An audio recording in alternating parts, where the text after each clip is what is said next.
21st century man from his perspective. Wow, another wonderful show. The 21st century man from his perspective. I'm just excited about this. And I welcome you back, dear viewer.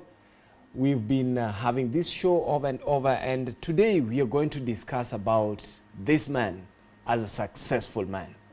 Welcome to the show.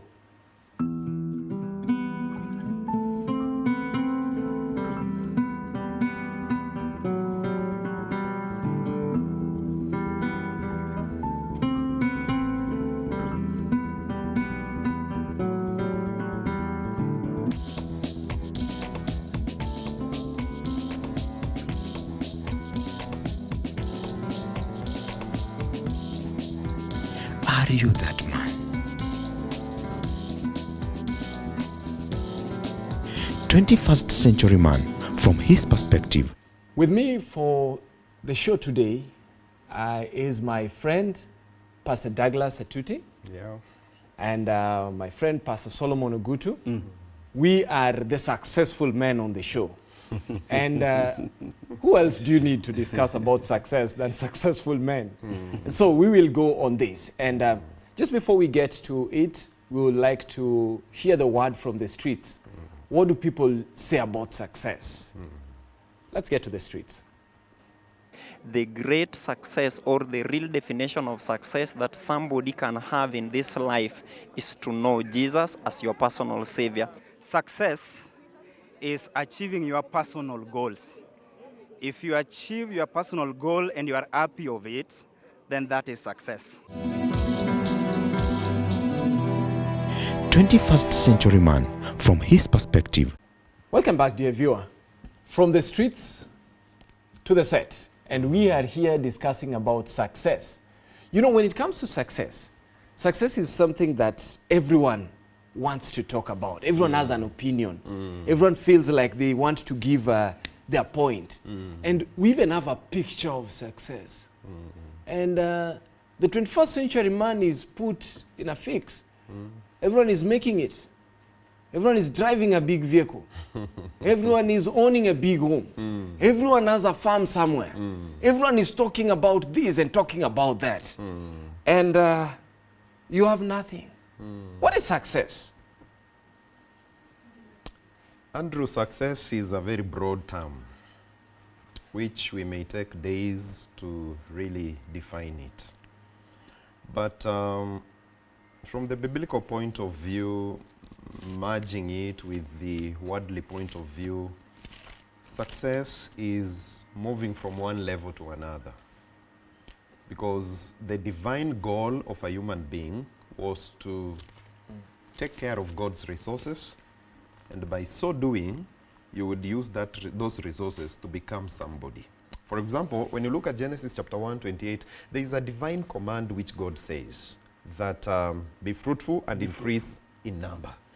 So if we look at that word alone, fruitful, Be fruitful. be fruitful, because God did not create you, Andrew, and put you in Eden, and he told you you can idle around.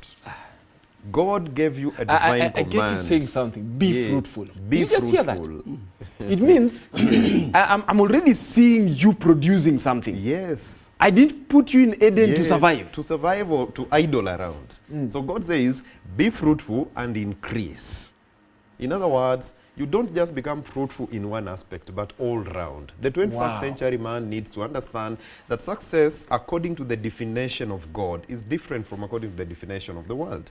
Because the world will pressurize you to be successful on the material front. Okay. But in the aspect of the Bible, success is broad. You have to be fruitful in all aspects of life. Be fruitful on the spiritual aspect, be fruitful on social aspect, be fruitful on physical aspect, and even mental. So as 21st century man, need to be successful in all aspects of life, not just the abundance of material wealth. Because if you just have abundance of material wealth, yet somebody else will challenge you. You have wealth, material wealth, but I have health, which is also successful.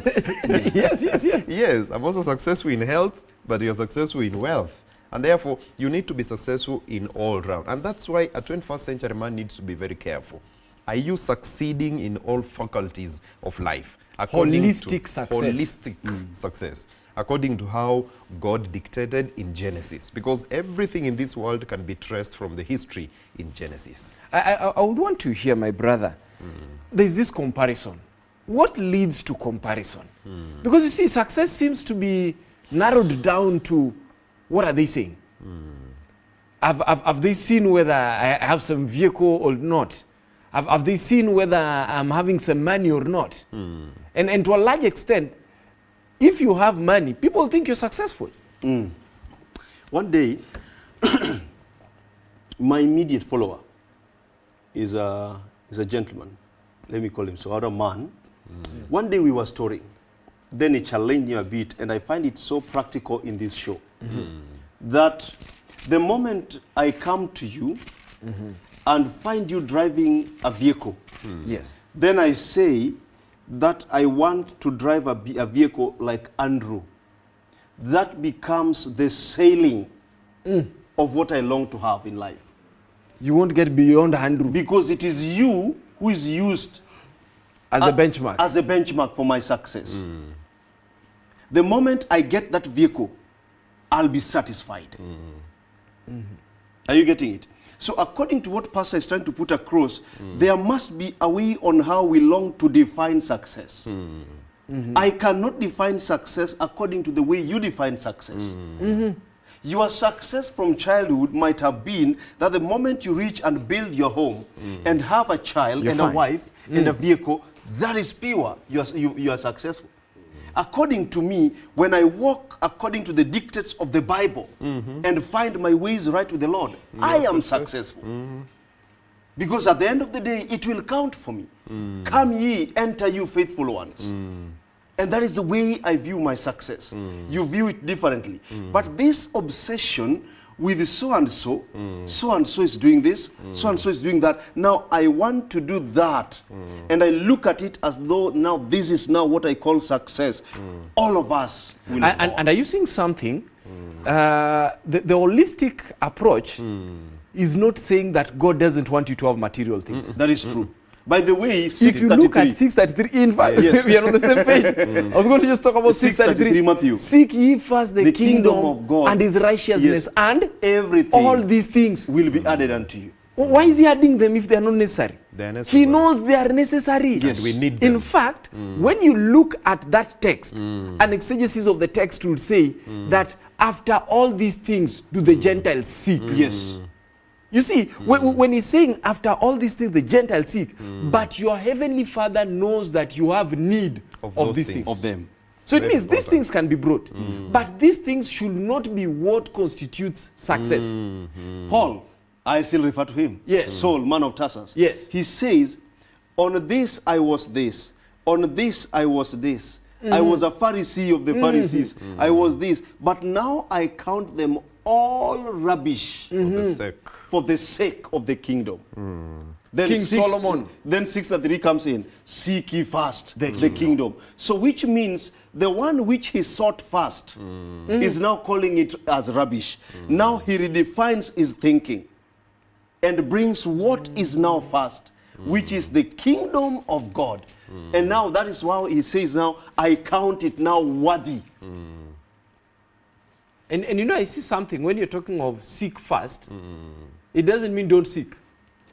We are not going to have spiritually lazy people. That is Oh, true. yes. That is No, true. I'm only heavenly minded. When you are heavenly minded, you must be useful on earth. Yes. You cannot just be thinking of heaven, we are going to heaven. We are going to heaven, but now we are on earth. Yes. When we are on earth, success must begin with earthly things as we are moving to heaven. And that's why, did you hear when it was saying, lay not for yourself treasures on earth, where moth and rust doth corrupt, Yes. but rather lay for yourself treasures in heaven. So when he's saying people are laying treasures, but you see, when you're accumulating, you're not supposed to be keeping things here. In fact, why I'm thinking the issue of comparison has made success difficult is too many times we are running. No, let me just put it this way. Have you ever driven, you're going home, and you're on the highway, so you're driving, Then all of a sudden, you see a vehicle driving, then you start racing the person. This person is going 500 meters away. Why are you racing? Don't chase this person. If I left with you from Nairobi and we said, okay, who will arrive Kisumu at the same time? Who will arrive Kisumu first? That's a race. But when you come and you find somebody around Naivasha, you don't even know where he's going. Somebody may be driving so fast because he's going to Rwanda. But you are going to Nakuru. Why are you overspeeding?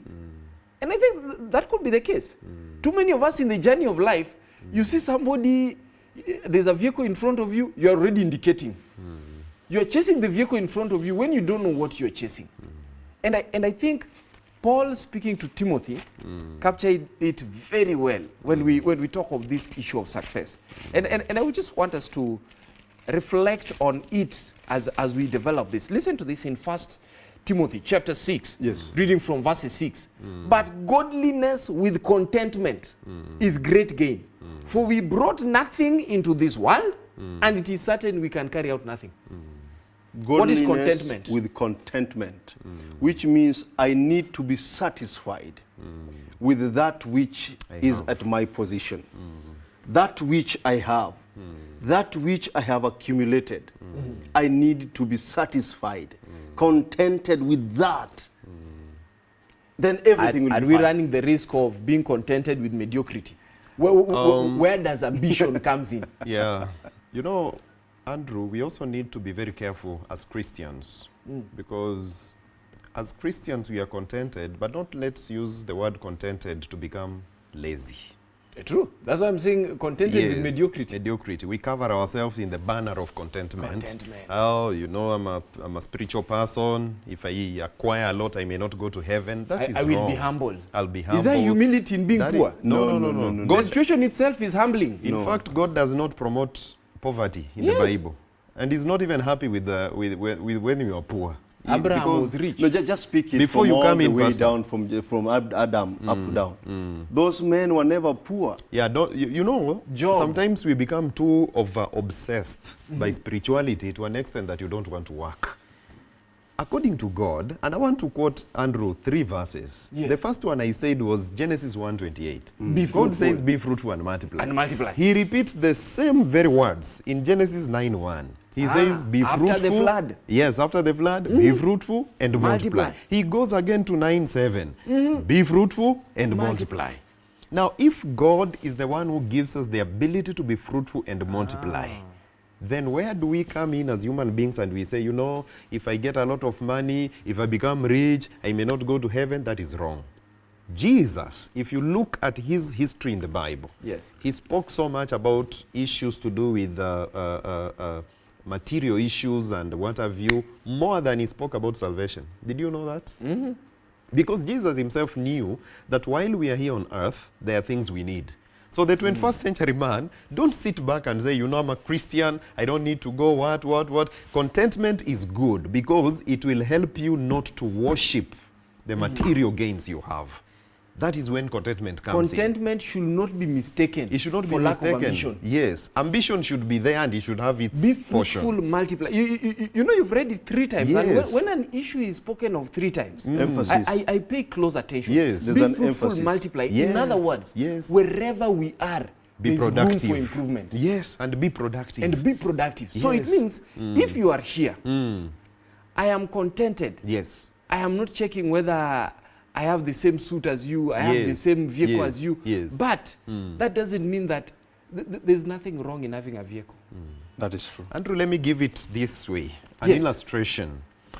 When you buy a new phone, maybe iPhone for that matter, the latest one, you will feel it's a nice machine. It's a good gadget to carry. Yes. Then you go to the church and you find somebody has a better iPhone than yours. Then when you look at yours and you look at somebody seated next to you, you come to realize you did not even buy the best. You start feeling pressure inside yourself. Now that is when you don't have contentment.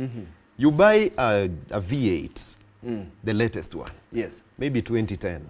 You go somewhere, you find somebody has the 2023 V8. You start cursing yourself. What is this I bought? You know, that is now lack of contentment. Contentment is that you are satisfied with what God has given you. Because even that iPhone that you are having, there is somebody seated next to you who does not have Who it. doesn't have? And he has never had. And he may work for 40 years without affording it. In fact, do you know, Yes. and I like the direction you're taking, that when we look at success from the angle of contentment, then contentment and ambitious. It means when I am at this level, I can aspire to be at this level, but I won't do everything and kill everyone so that I get here. So it Yes. means I can be able to look at this, but I know God wants better for me. I've always told people, and you see contentment and success is almost tied to when we talk about stewardship. We are talking about tithing. You can't say, when I'll get a lot of money, I I'll will tithe. tithe. When I get a lot of money, I'll do this. If this is not a habit, there's Even when you nothing- get a even lot. when you get a lot of money, you will always look for a lot of a lot. I want to take you back a bit. The issue of poverty vis-a-vis Christianity or religion. And you talked about being humble. That when you're poor is when you're seen as though you're humble. There are also some men of the 16th, 17th, 18th century.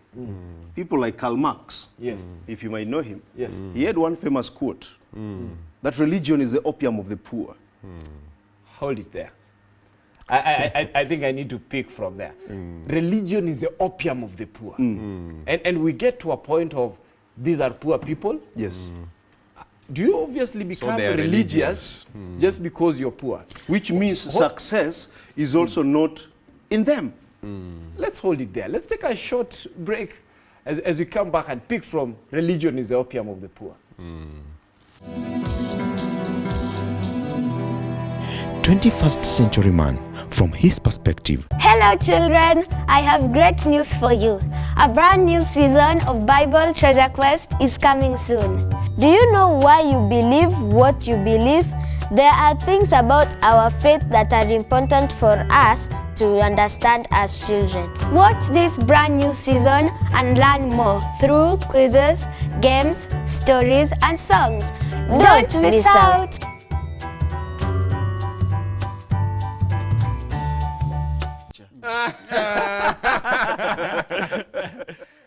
21st century man from his perspective. Thank you very much. Welcome back. 21st century man from his perspective. And we are talking about the successful man. And before we went for the break, we were talking of religion is the opium of the poor. And it's being looked at like most people are hiding in religion. Yes. What do you have to say? Let me give you a quotation of a text and also some of the songs. Because the reason as per why Karl Marx is bringing this point, he believes that religion numbs the thinking of the poor. That then he is lifted to a certain point of illusion, whereby your thinking is suspended at some point. You've ever seen somebody who has taken opium or bang? Yeah. That he can go into a shamba and dig the whole day.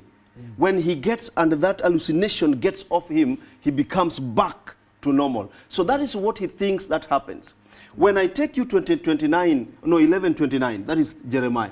For I know the thoughts I have for you. Yes. Somebody reads that 29. Is it 11:29 or 29:11? 29:11. 29:11. Then this person comes back and says, for I know the thoughts that I have for you.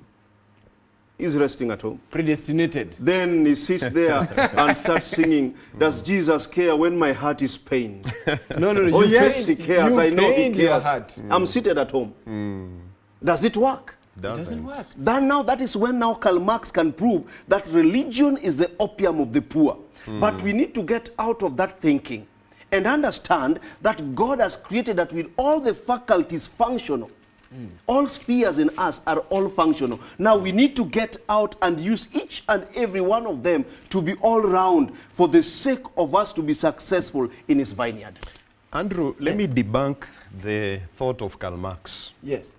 Whereas I don't support him so much because he was a confused guy to some extent. But I want to debunk his theory by this verse that says, Proverbs 13:4. By the way, issues to do with wealth, materialism, they started from the Bible. Sure. Yes, Proverbs 13:4 says, lazy people want much, but get little. But those who work hard will prosper. Yes. Now, let me pick it from there. When it comes to wealth creation, this is an ability that God has endowed man with. Yes. And we are talking of 21st century man. Allow me to read a text. You've said that, and you know, a number of times, Yes. people think that wealth, Yes. God is not for wealth. So No. you're picking that point, but I'm reading for you Deuteronomy chapter 8, 8:18. reading from 18. That's where I but was thou going. shalt remember the Lord thy God. Yes. For it is he that giveth thee The ability. power to get the wealth, that he may establish his covenant, which is swear unto your fathers as it is this day. Yes. That even to establish the covenant, God is giving you power to get wealth. Exactly. And therefore, this is what we can derive from that text. That wealth creation is a calling. As a 21st century man, I want to support what Pastor Solomon has said. Don't sit at home and start quoting verses aimlessly. Because you'll be quoting those verses aimlessly and people will be laughing at you. Success derives its power from God. It is God who gives you the ability. And once God gives you the ability, he wants you to wake up in the morning and go to the garden and dig so that you can bring productivity out of the garden. There is no success without the intervention of God. God is not excited about sanctified poverty. No. God is You not. cannot use Yes. you cannot use laziness to Yes. try and justify And justify and then poverty. quote a few things Andrew, here. Andrew, And that is why let Andrew most people- simplify this English. He will come to simplify. Sanctified? Poverty. And that is why most people in the Bible Yes. start with the patriarchs anyway. Yes. Start with Abraham, Jacob, and what have you. All of them, there was no one who was poor. Do you know why? One, they started with God. Then two, they started producing that which God has given to Using them. God's model. Using God's model and intervention.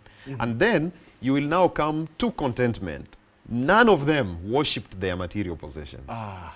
They knew Israel has one God. And Abraham gave tithes of all. Of all.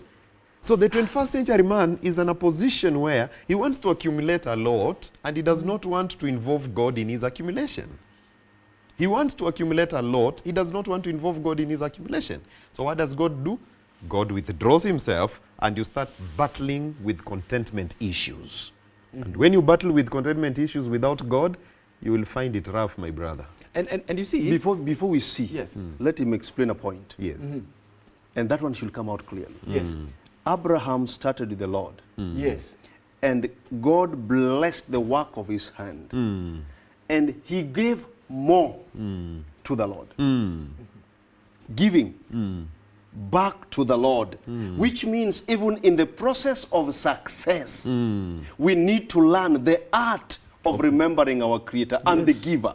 That we have to give him back his portion. No wonder the tithe thing comes in. as somebody said, worship the giver, Yes. not the gift. Yes.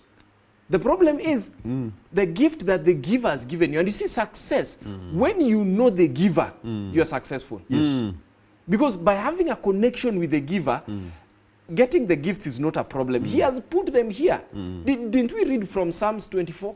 When he says, the earth and the fullness thereof Yes. is whose? Mine. Is mine. Is his. So it means then, if you want anything from the earth, go to the one who put these things in the earth. Remember him. Remember him. Yes. In fact, I wanted to read this in Ecclesiastes chapter 9, reading from verses 10. Whatsoever Your hand thy hand finds findeth to do, do it. it with all your might, for there is no work, there is no device, no knowledge, no wisdom in Where the you grave are- whither where you're thou headed goest. to. It says, whatever your hand findeth to do. And that's why laziness is not divinely inspired. It's not. Your hand must find something to do. To do. If you have not gotten employment, you've not, your CV is still hanging somewhere, your hand must find something to do. And when you read in verses 11 of Ecclesiastes 9, Yes. it's even better. It says, I returned and saw under the sun that the race, we are in a race, Yes. that the race for the is swift. not Is not? is not For the swift. for the swift. Yes. The battle is not for the strong, nor bread to the wise, nor riches to men of understanding, nor yet favor to men of skill, but time and chance happeneth to them all. So what has God made? He says you can be successful. The race is not for the swift. You can't say the reason I'm not successful is because other men are running faster. Or I'm not How many employed. hours do we have for the night? No, not how many hours do we have. How many do you have? No, how many hours do we have? No, I'm first asking Okay. you as a person. There How are many 12 do you have there- in a day? There are 12 In in a a day. day. 12 Then at 12 night. In the night? So you have 24. And Then you? why 24. And me? 24. Why So do- all why of us do- have 24. Why do some of them come and say, I had a long night or a short night? We all have 24 hours. Yes. How are we segmenting our hours? That's the issue here. Now that is what because you want to sleep to an extent that you're being somebody comes to wake you up. You're attacking sleep. I'm almost asking. There's a text that says a little, Sleep.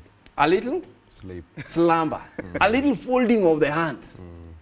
So it means that there's no problem with sleep. In fact, the Bible says God giveth sleep to his beloved. Yes. God will give sleep to his children. Yes. But there is sleep which is laziness. There is sleep which is not the rest that God gives. That morning when you hear it is drizzling a little bit and you say there's a lion by the door. I cannot wake up. Proverbs. Then you run back to the house to go and sleep. When others have braved that cold and that rain and they've gone to their farms to farm. Yes. Now that is where now you start fumbling and finding when they're going to be harvesting, you're back. You've not harvested anything. So, Andrew, maybe we look at it this way. Yes. Because if you look at the whites, the way they define success is a bit different from how we define it as Africans. Because look at people like Bill Gates, look at the richest guys in this world. To them, success is pegged with philanthropy. In other words, I accumulate wealth, then I share. But when you come to a 21st century man in Africa, you accumulate and you continue having greed in you. Actually, it's you accumulate to show off. To show off. Yes. And even to use it. And that's why what people think as to success. use it as a tool to oppress. punish others and to oppress others. But here, a white accumulates wealth and he looks at his wealth and he says, let me go to Africa and share with them my wealth. Those who are suffering, those who have what, they go to northeastern part of Kenya where poverty is and diseases, they share. But an African, like you and me, we want to accumulate and greed puffs up. Then you want to add more to add more. But- and that's why in but how do I Africa, you give will when I am die poor. You'll die with wealth, but you die a frustrated death. How do you want me to give when I am poor? This is how you, sorry? How do you want me to be giving when I am poor? When you are poor. In fact, the argument No, of I'm the 21st talking about century successful man in Africa. No. The argument of the 21st century man is I am not yet successful. Wait until I get successful. And you know we threaten. That's a wrong, That that's wait a wrong until argument. I get successful. That's a wrong argument If because you That can is where give. we started from. Yes. By defining what success is all Yes, about. yes. Because to them, it is geared towards material endowment. So when I have money, when I have a fleet of cars, when I have a good house, when I can put on good clothing, now that one I'm now successful. You get it? But we don't look at it from the other angle. And right now we've just talked about your CV. It is lying somewhere in somebody's office. You've not received something else. But when you go back to your house, there's peace in abundance. You walk inside the house, you see your children, you see your wife, there's peace in abundance. There is success in that peace. Because you can chew the small ugali the Lord has given you with a lot of ease and retire to your bed with nothing disturbing your heart. I want to bring in my brother on this, but allow me to read. You know, Ecclesiastes is just Ecclesiastes. There's some books. There's some books you find in the Bible, and you're wondering how did they just write that one? You see, when you read in Ecclesiastes, I like the way it says in Ecclesiastes 5 from verses 12. It says, the sleep of a laboring man is sweet. Did you hear that? Yes. The sleep of a laboring man is sweet. In other words, after you have sweat after you've done all these things, you've labored. The sleep of a laboring man is sweet, whether he eat little or much. But the abundance of the rich will not suffer him to sleep. Bringing what you're saying. If I am just accumulating and I'm not sharing, I can have abundance, but I'm constantly worried. I have to improve my... Do you know, if the 21st century men were successful enough and they were sharing even the knowledge they have and they were catering for the poor, do you know, even our security system will not have to be beefed up. The reason you have a bigger door... Let me just assist you. Assume you are in your family, you are the only one who the Lord has blessed the work of his hand in terms of material well-being. Then you go ahead to start sharing with the villagers around. Somebody will come, my son this, my daughter this, my this, my this. Then you give out willingly. I want to assure you, there is nobody who is going to come to attack you. Because even before that person comes, the villagers shall have known that there's a plan to attack you. They will come and tell you. Why? Because you are a source of their help. My brother is implying that rather than invest in CCTV, invest in communal work and people. That is security enough. I support him 100 times. I support him. But then again, you also need to know the first person to share your success with is your giver. Is your giver. Before you start sharing with the family and the neighborhood, it's your giver. Because he will tell you in Proverbs 3:9-10, honor the Lord. Yeah. Honor the Lord. In what way? In whatever you have. Honor the Lord. So once you honor the Lord, the peace that Pastor Solomon is talking about will come automatically. Once you have made a good relationship with God in terms of honoring him with your successes. Now, when you look at success, because I told you success might be relative in terms of definition. But when you look at success, there are those people who are successful in terms of financial status, that is money. There's somebody, Andrew, who is successful in terms of social success. This is whereby you have a status and you're so good in terms of making friendships. Social capital. Yes, social capital. You are good in that. Then there are those who are cognitively successful. People who have earned PhDs, they have earned what, and there are people who are struggling to become successful in the area of cognitive endowment. Then there are those who are successful in terms of time. People who have freedom. They are successful because they are not prisoners. They are not hidden under the chains or what have you. They are successful. You mean even the fact that I am not in prison? You are successful. Because if you go to a prison now, people are crying and saying, give me even one day to go out. Then you bring me back here. So it means you're also successful. Then there are those who are successful physically. You have good health, Andrew. There are people now in hospital, they are crying. And they are saying, God, give me a chance just to go out. I will work for you. That is success. Then there's somebody who is successfully materially. He has a lot of wealth. A lot of wealth. And there's another one who is successfully spiritually. He has God. And if you ask him, do you need anything? No. He will tell you, no. With God, I'm successful. So as a 21st century man, you need also to look at yourself all round. Have God, have wealth. Hold it there. I love that. In fact, I want you to develop on that. Let's take a short break. Let's just take a short break.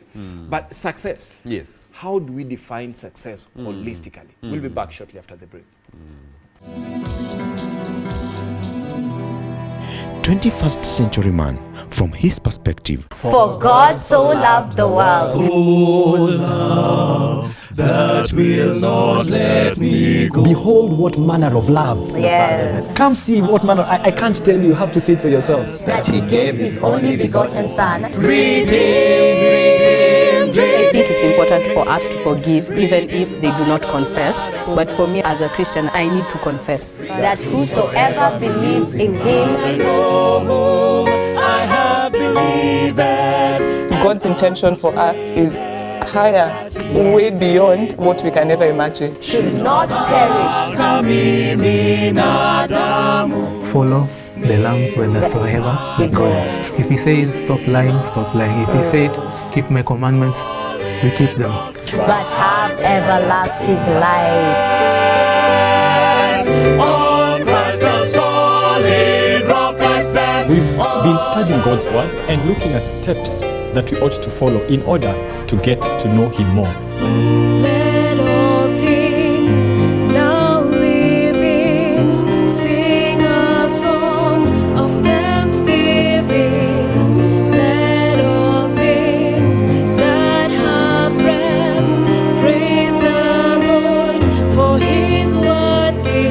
Come everyone and join in breath of praise. This brand new season is coming soon on Hope Channel Kenya. 21st century man from his perspective. Wow. Another wonderful moment. This is wonderful. 21st century man from his perspective. And today we're talking about success. And this is something every one of us wants to be successful. Ladies out there are looking for a successful man. So I think we are on course. Oh, yes. We just need to know how can we be successful. And that's what we've been discussing in this show today. And you were talking before we went for the break. You're talking, we have different facets of success. And how can we be able to, like for instance, I would want to know, how can I know what is my success point? And from what you alluded to, it's almost like there may be areas where you are already successful. Yes. And there may be some you are not successful. Yes. And there are some you are progressing. Yes. So how can I be able to see this without me being so much worried? And I think the aspect of comparison, yes, and social pressure is one thing that, and this social pressure is one thing that we may have to tame down. Yeah. So the 21st century man need to understand that all of us are successful. God has endowed all of us successful. No, wait. Yes. Are we all successful, or we all have the potential to be successful? Now, that's where I want to debunk the theory that people look at success based on material wealth. But somebody who is successful in terms of health, but you don't have material wealth, you are successful. You get the point? However, God has not blocked you from achieving material wealth. And that is why our ladies in Kenya will tell you, I need a man who is driving. I need a man who has built a posh house. I need a man who is doing ABCD. Because even the ladies themselves, they have this notion that a successful man is measured by material wealth. There is no lady who will tell you, I need a man who has good health. She will tell you, will I eat that health in the house? But you know what? Yes. When the rubber meets the road, yes, they will always tell you, there is peace with a man who is close to the Lord. Amen. So what you're saying that is success. What you're saying is when we look at success holistically, and I don't want our viewers to think that we are against material wealth. No, material wealth we are not. We are only saying there's too much obsession with this to the level whereby we are blinded from other aspects of success. Yes. Are you successful? Very. Why do you say you're successful? Very successful. Why do you say you're successful? Creating in me a new heart. Yes. You remember it? Yes. That's it. Just creating in me a new heart. And the Lord has done it. And out of it, I just feel life is just good. With Jesus in the vessel, I can always smile at the storm. Amen. Regardless of everything which come my way. Out of it, I can define success. Because it is God who directs my path. It is Him who shows me the direction I need to take. It is Him who will tell me, Solomon, today, I need to go, this is what you need to go and eat. Take this home. These children are supposed to go to school. He does it. I am successful. According to my own definition, not according to yours. And you know, you just said that until, can we trust God with success? Can we just take, is it a risk? Which form of success? When we are trusting God, all success, is it a risk? That's why. Because you know at times, I think people forget that when He was leading them out of Egypt, He led them to a land that was what? Flowing with milk and honey. A land that was flowing with milk and honey. As in, He made provision. Yes. If we can get to the point of trusting that He is guiding you, Show me somebody whom Christ has ever guided from success to failure. None. No. None. You're provoking So me. are you saying we can trust God for us to be successful? That is the word before you speak. Yes. That is the word. We can trust God with our success. But I don't want to pick it from the angle where you say, can we risk with the Lord on this? With God, it is not a matter of risking. He was, He is, and He will be. Every occurrence does not take God by surprise. He understands. There's no risk I'm taking with my God. It is all about the trust I give Him. God, this is what I need. Take charge. If you could have even as little faith as a mustard seed, you'll tell this mountain to move and it will move. The 21st century man is a risk taker. I'm not leaving the risk. Yes. He's a risk taker. And you know what? It's strange. Somebody can risk with gambling. Yes. Somebody can risk with so many things. You've seen people even driving vehicles in a risky way. But I'm now asking, and using that mentality, I'm asking if we can take all these other risks, can we try this one? Because you see, this one is a sure one, Yes. which is not a risk. But because our mentality has sat so much on risk, I am imploring the 21st century men I'm getting where you're to coming come from. and sit down on this, even as a risk, and give us the result of the risk they took. I'm getting let me you. hear. I'm getting you. You can take a risk with God. As a 21st century man, there is no problem taking a risk with God. The only problem with 21st century man is the lack of trust, even when he takes a risk. Because if you do not have trust to where you put your risk, how do you succeed? Let's look at the current thing people do in betting. You're betting gambling. You're betting Man U versus Chelsea, and you don't have trust in that thing you're betting. Will you manage? No. You cannot manage. So let's go back to how this happens. A successful man, like I've told you, should be holistic. Yes. And we do not want to spiritualize this show so that a man out there may think, because these guys are too much Christians, they don't want to talk about material wealth. Material wealth is godly.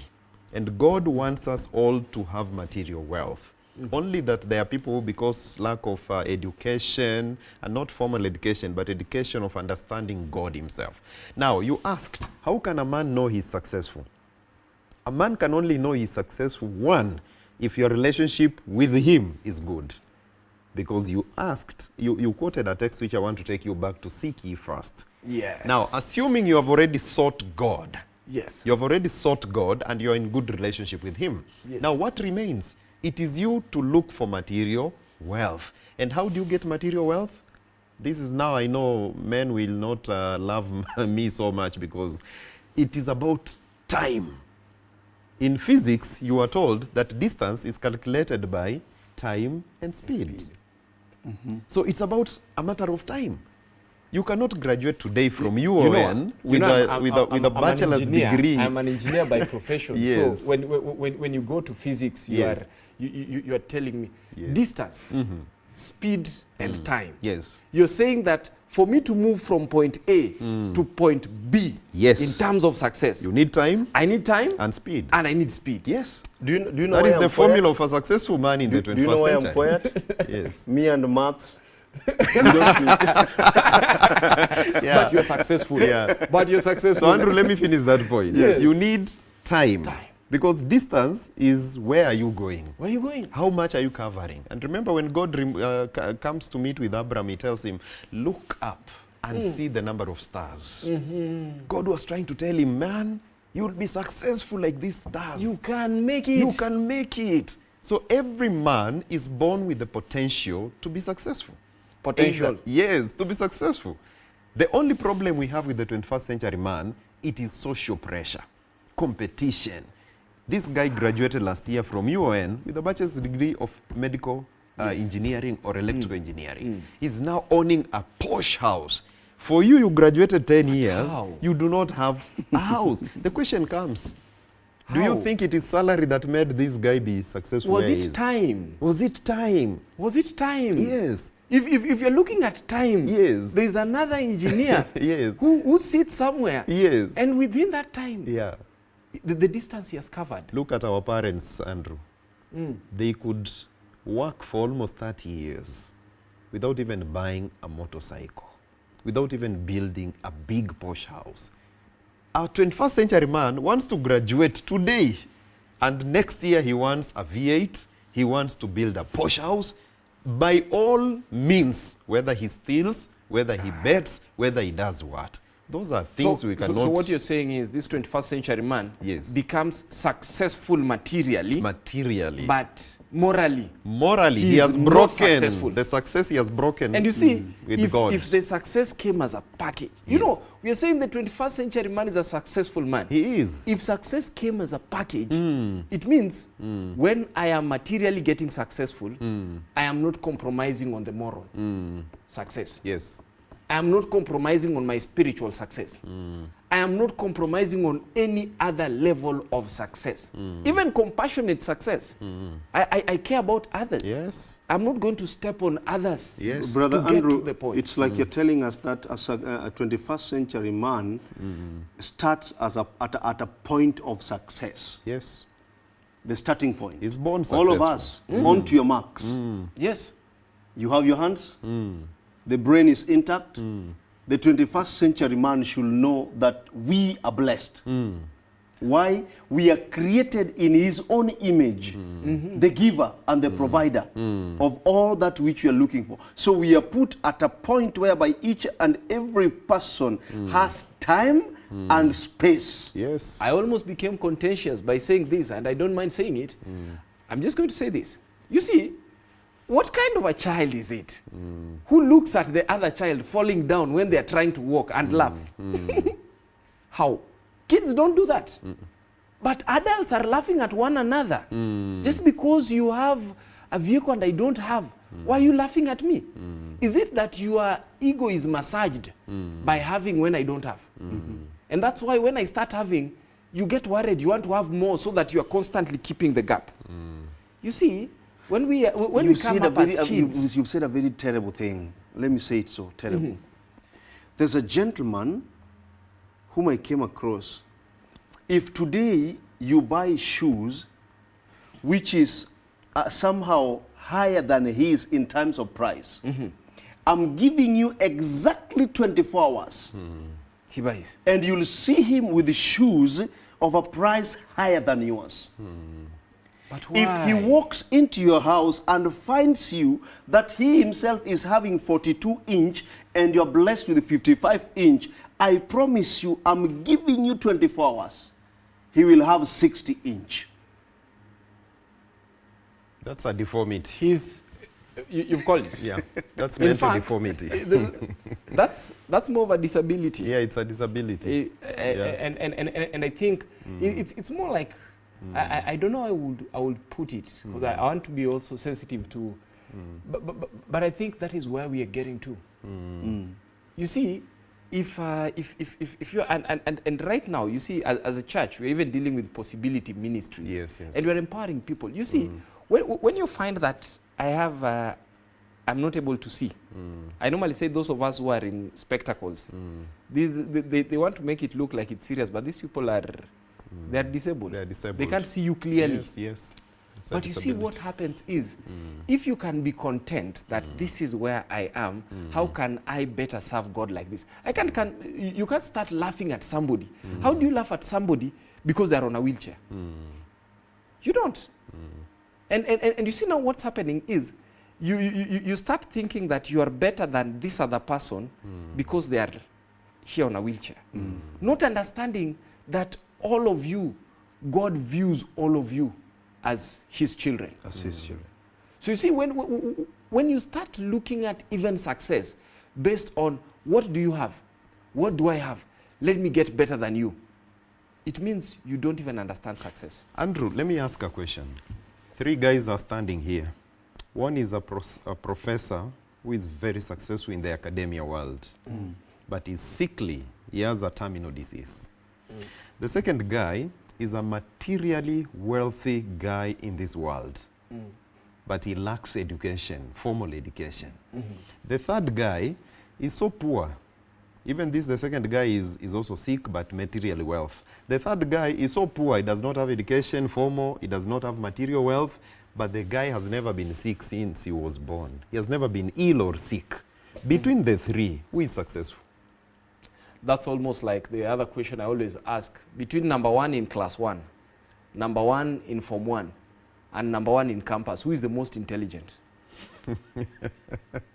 You see, they are all intelligent. They're all intelligent. Yes. It just depends on different levels. When you are in class 1 and you are number 1, you can't say that this other one, let me tell you, this guy at his level, he's performing well. And that is the same thing that you're saying. Yes. That you see, when we are talking of success, let's not narrow down success to have you studied until you have a PhD? Yes. Right now there's a crave for PhDs until people are studying what they don't know. And you see, do you know, a few years ago, we were not running into PhDs. Yes. You are studying what you understand, and once you've reached there, there's no problem. When there's need for PhD, you go get it. Yes. Right now, everyone wants papers. And you see, that's why, even academically, haven't you seen the challenges we are having in the academia world? Yes. Cheating in schools? Yes. Why? Because success is attributed to getting an A. I'd rather have a student who has failed to get an A but has good morals. We are going to end up with educated thieves. Andrew, we need to close. No, as much as we are closing, but let me take you and wrap back. it up with your parting shot also. What you've said is very important. Then, how do we handle our children then? Because they go to school and we want them to be successful. Do we promote the idea, I want you to be number 1 in class? Is it that's the place where we've narrowed our thinking towards success? Or how is it? Because every father, you come home, you check the results of your child, I want you to be number 1. That is when you are going to succeed. You have 3 of them. There's one who has become number 1. There's one who has become number 2, 3. But there's this one who is constantly number 0 or number last. Your all attention will be on this one who is number 1. Leaving this one who is number last. Why? Because we tend to define success with what comes first. But we diminish what comes last.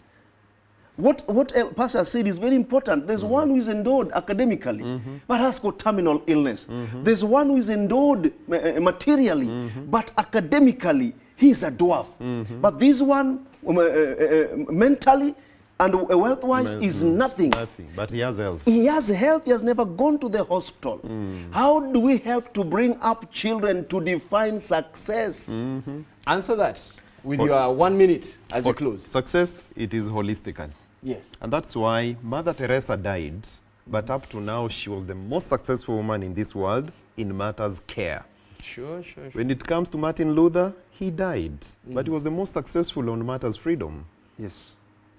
Jesus died, but he was the most successful man on matters good news. Wow. I love this. Success time will is not allow holistic. Time will not allow us. Success is holistic. Yes. And we are saying that I love a quotation that says, no, first of all, I start with the Bible. It says in Matthew chapter 5:48 that be ye therefore perfect, even as your Father which is in heaven is perfect. But the quotation that explains it will then expound on it by saying, be perfect in your sphere, even as God is perfect in his sphere.